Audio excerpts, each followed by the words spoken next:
Bonjour à tout le monde et que Dieu bénisse une fois de plus chacun de vous. Nous allons dire en commençant que la gloire et l'honneur reviennent à notre Dieu. Parlons aujourd'hui des trois clés que Jésus de Nazareth a cachées dans la prière de notre Père. C'est donc cette exhortation et cette portion de la parole de Dieu que je voudrais donc partager avec vous. Je vais commencer donc par lire cette prière que Christ a enseignée dans Matthieu chapitre 6, et bien à partir du verset 9. Le Seigneur dit, voilà comment vous devez prier. Notre Père qui est aux cieux, que ton nom soit sanctifié, que ton règne vienne, que ta volonté soit faite sur la terre comme elle est au ciel. Il dit encore, donne-nous aujourd'hui notre pain quotidien. Pardonne-nous nos offenses, comme nous aussi nous pardonnons à ceux qui nous ont offensés. Ne nous induis point en tentation, mais délivre-nous du mal, car c'est à toi qu'appartiennent dans tous les siècles le règne, la puissance et la gloire. Amen. Vous venez donc d'entendre cette prière enseignée par Jésus. Je vous pose la question. Avez-vous remarqué qu'il y a là trois clés?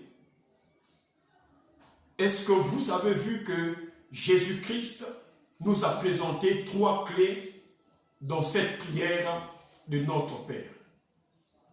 Une clé est capable d'ouvrir.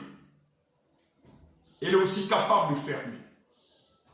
Dans cette prière, Jésus-Christ nous a donné trois clés par lesquelles nous pouvons ouvrir le ciel. Trois clés par lesquelles nous pouvons ouvrir la victoire. Trois clés par lesquelles nous pouvons mettre Dieu en action dans nos vies par notre prière. Est-ce que vous avez remarqué les trois clés? Je vais répondre à cette prière. Lire encore cela. Alors prête attention. Je voudrais que tu découvres les trois clés que le Seigneur a placées dans cette prière. Jésus dit, voici comment vous devez prier. Notre Père qui es aux cieux, que ton nom soit sanctifié, que ton règne vienne, que ta volonté soit faite sur la terre comme au ciel. Donne-nous aujourd'hui notre pain quotidien. Pardonne-nous nos offenses comme nous aussi nous pardonnons à ceux qui nous ont offensés. Ne nous induis point en tentation, mais délivre-nous du malin. Car c'est à toi qu'appartiennent dans tous les siècles le règne, la puissance et la gloire. C'est la prière que Christ nous a enseignée. Vous l'avez encore écoutée pour la deuxième fois. Avez-vous remarqué qu'il y a là trois clés que le Seigneur a placées dans cette prière? Avez-vous vu ces trois clés? Ok. Si vous n'avez pas vu cela, alors cela soutient que ce sont des clés cachées. Quelqu'un pourrait lire, quelqu'un peut entendre cette prière, mais ne pourra pas déceler ces trois clés qui se trouvent à l'intérieur. Ce sont des clés que Christ a cachées à l'intérieur pour que par le Saint-Esprit et la révélation, que son peuple retrouve ces trois clés afin que cela serve pour ouvrir les victoires, les solutions, le ciel et toutes les choses qui peuvent glorifier le nom de notre Dieu. Alors, je vais donc te donner cette occasion de découvrir ces trois clés. Ces trois clés se cachent dans cette prière. La première clé que le Seigneur nous a donnée dans cette prière, c'est là où il a dit, quand vous priez, dites toujours, notre Père qui est aux cieux, que ton nom et ainsi de suite. La première clé qui se cache dans cette prière que le Seigneur nous a donnée, c'est là où il dit, quand nous prions, nous devons dire à notre Dieu, que ton nom soit sanctifié. C'est une première clé.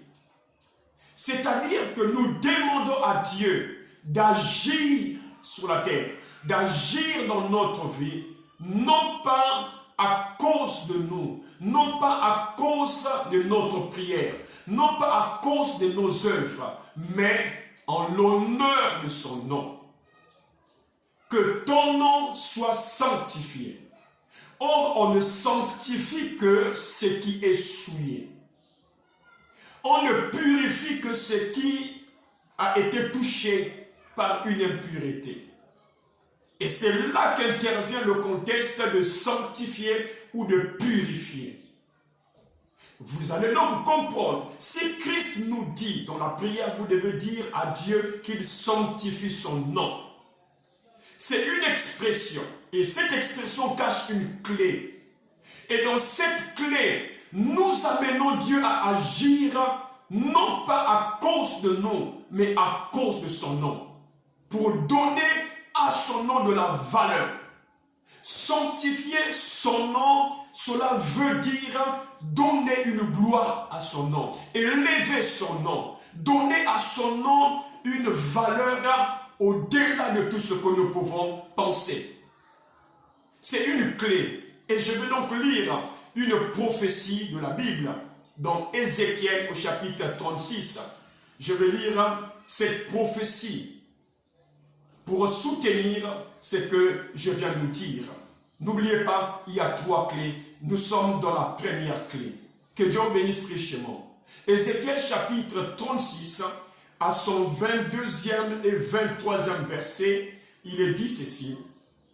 C'est pourquoi dis à la maison d'Israël. Réalisez que c'est un prophète qui doit parler de la part de Dieu à la maison d'Israël.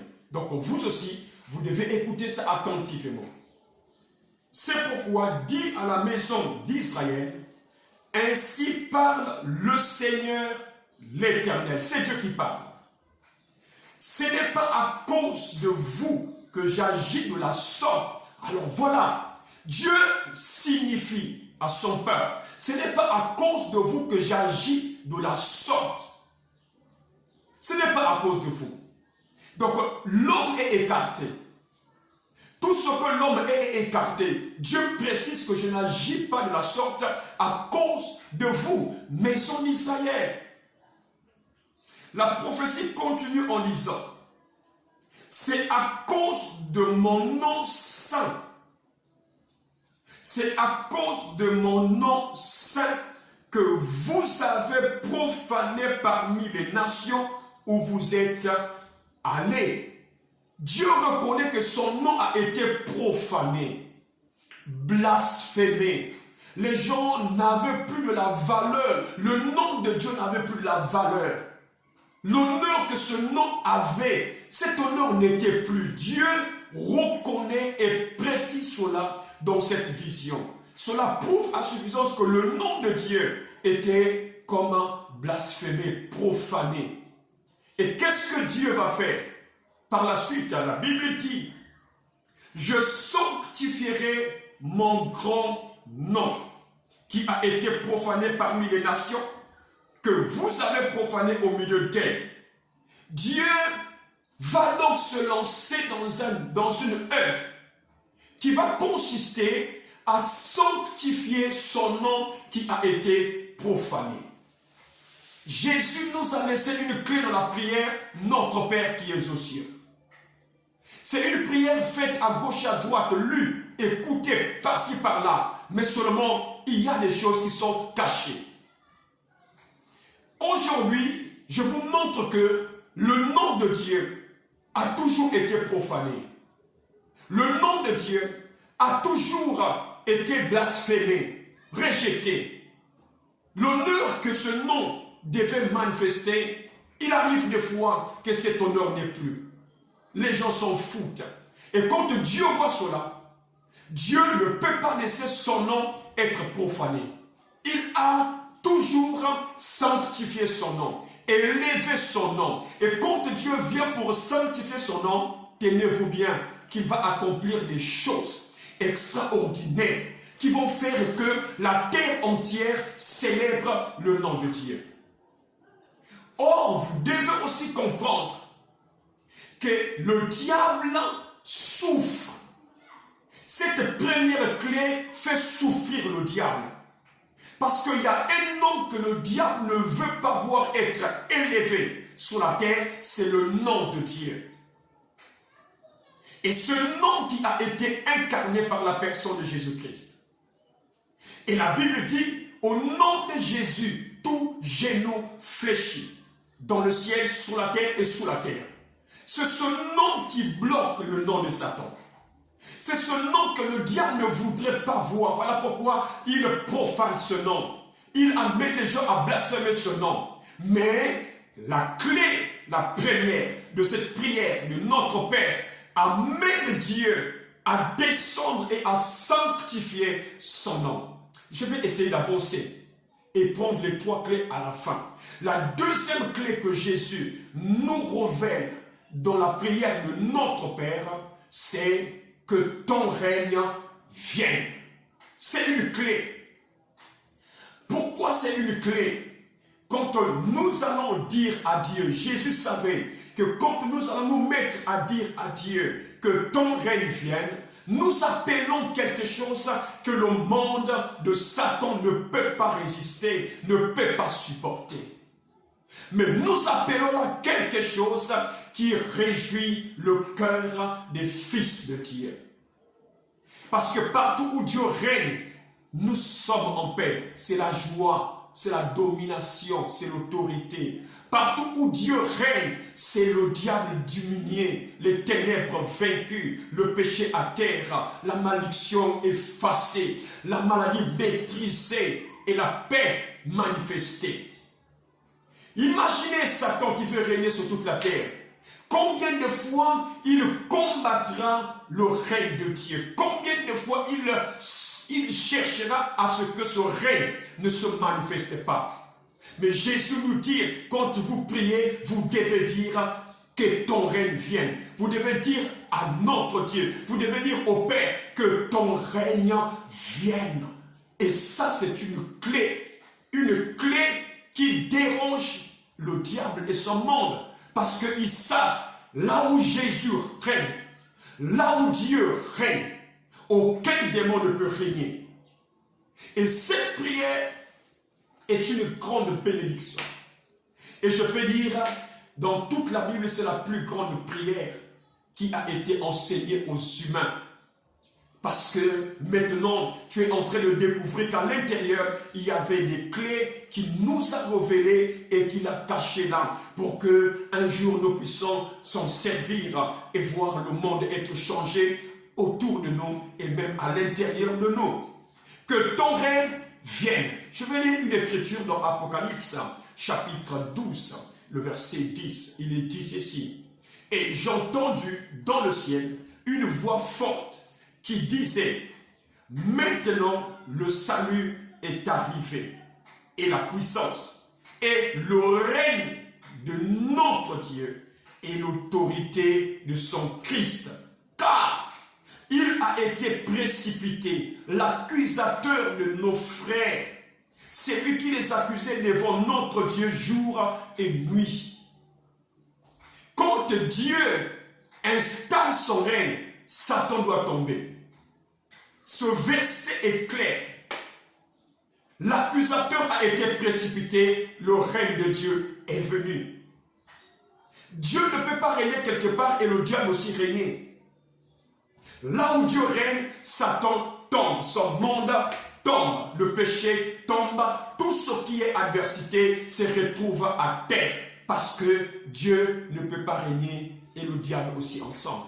Ça ne se fait pas. Je vais donc essayer de vous ramener dans l'histoire. Il y a quelque chose qui s'est passé au temps du prophète Samuel, ou encore dans le livre de Samuel. Samuel était déjà né, il a commencé à grandir, quelque chose a été fait pendant que l'arche de Dieu a été prise par les Philistins. Voilà comment cet instrument de puissance et sacré qui devait résider parmi le peuple d'Israël s'est retrouvé parmi les nations, les païens, les idolâtres. Et les Philistins vont donc prendre l'arche de Dieu et vont mettre cela dans leur temple, là où Dagon était adoré. La Bible dit que, ayant placé l'arche à côté de la statue de Dagon, le lendemain quand il revient, Dagon, la statue était à terre. Ils ont relevé la statue. Le jour qui suivait, quand ils sont arrivés, la statue était à terre et finalement brisée. Cet événement nous montre à suffisance. Il est impossible que le diable règne là où Dieu règne. Si cet instrument d'adoration païenne est tombé, cela nous prouve que Dieu n'acceptera jamais qu'un esprit satanique puisse régner là où il règne. Regardez, là, ce n'était que des objets. L'arche était un objet. Et la statue aussi était un objet. Mais rien que les objets, Dieu n'a pas accepté. À plus forte raison, Dieu, dans toute sa plénitude, dans toute sa puissance, descendant, régnant sur la terre, est-ce que le diable pourra régner? Il ne peut pas régner. Le diable tremble devant cette clé qui se cache dans cette prière de notre Père. Voilà pourquoi pendant des siècles, pendant des années, le diable nous a laissé dans le haut, dans le superficiel de cette prière. Il n'a pas permis que nous puissions entrer à l'intérieur parce qu'il savait à l'intérieur, il y avait des clés. Écoutez, avant de prendre la troisième clé, vous n'avez jamais remarqué que dans Apocalypse, au chapitre 20, c'est là où on parle du millénaire, 1000 ans de paix. C'est là où on nous parle du millénaire. C'est là où le millénaire commence et finit. Le chapitre 20 de l'Apocalypse. Mais vous remarquerez que depuis le premier verset jusqu'au deuxième verset, la Bible dit le dragon, le serpent ancien est arrêté, enchaîné, jeté dans l'abîme. Il doit rester là pendant 1000 ans. Pourquoi on le met dans l'abîme? Pourquoi on le met en prison? Parce que pendant les 1000 ans, Jésus va régner sur toute la terre. Et impossible que Jésus règne en laissant le diable régner quelque part. Ça ne se fait pas. Voilà pourquoi au début d'Apocalypse 20, ces dragons, le diable, est d'abord arrêté, enchaîné, placé dans une prison. Si vous avez compris cela, que Dieu vous bénisse. Que cette lumière vous apporte plus de grâce dans votre marche chrétienne. La troisième clé dans cette prière de notre Père, c'est que ta volonté soit faite sur la terre comme elle est au ciel. C'est la troisième chose. C'est la troisième clé. Que ta volonté soit faite. Oh mes frères, il est écrit dans la parole de Dieu. Matthieu chapitre 10, au verset 29, il est dit ceci. C'est Jésus qui parle. Ne vend-on pas 2 passereaux pour 1 sou? Il pose la question. Est-ce qu'on ne vend pas 2 passereaux pour 1 sou? Mais il continue en disant, cependant, il n'en tombe pas un à terre sans la volonté de votre Père. Dans d'autres versions, sans le consentement de votre Père. Cela montre que rien ne peut arriver si Dieu ne l'accepte pas. Rien ne peut se faire si cela est le contraire de la volonté de Dieu. Le monde est contrôlé par la volonté de Dieu. C'est la volonté de Dieu qui fait trembler le diable, qui empêche le diable d'atteindre ses objectifs. Sinon, ça n'était pas ça, le diable allait déjà effacer l'homme sur la terre il y a très longtemps. Mais à chaque fois qu'il essaie de faire quelque chose, il croise toujours la barrière de la volonté de Dieu. Si ce n'est pas ce que Dieu veut, cela ne pourra jamais se faire. Et dans les psaumes, il est dit, notre Dieu est au ciel. Il fait tout ce qu'il veut. La volonté de Dieu dans cette prière est une clé.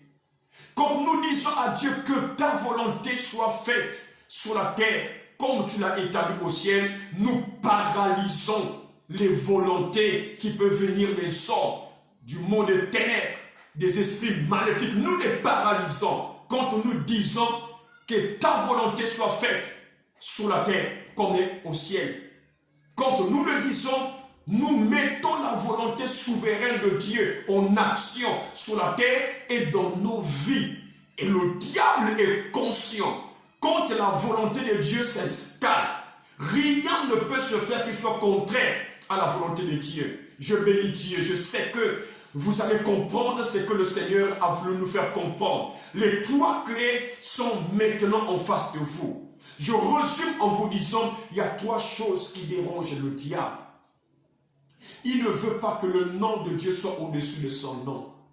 La deuxième chose, il ne veut pas que le règne de Dieu se manifeste parce qu'il pourra perdre son règne.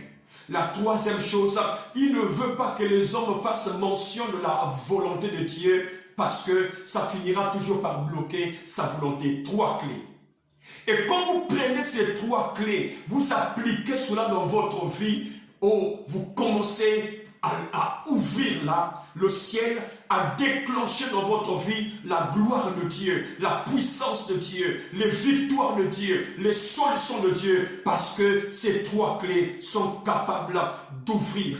Alors, je répète les paroles du Seigneur.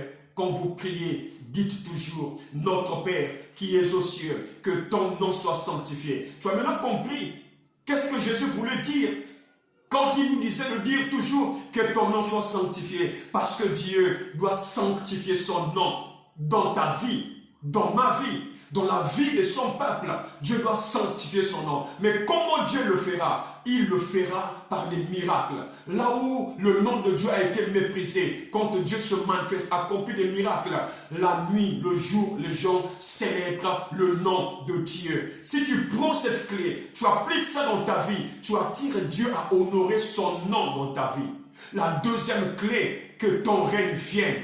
Si tu appliques cette clé, tu attires le règne de Dieu dans ta vie. Et si dans ta vie, il y avait des choses qui régnaient, s'il y avait des esprits maléfiques qui régnaient, s'il y avait le contraire de la parole qui régnait, quand le règne de Dieu descend dans ta vie, imagine ce qui va se faire, c'est que les autres règnes vont être effacés. La troisième clé, que ta volonté soit faite sur la terre comme au ciel. Je peux dire que ta volonté soit faite dans ma vie comme tu l'as établi au ciel. En faisant cette prière, en utilisant cette clé, j'annule toutes les volontés maléfiques établies contre ma vie. Et vous devez le savoir que nous sommes sur une terre où il y a plusieurs volontés contre nous, plusieurs souhaits de malheur contre nous, plusieurs plans établis contre nous. Mais quand nous utilisons la troisième clé, c'est fini pour toutes ces choses.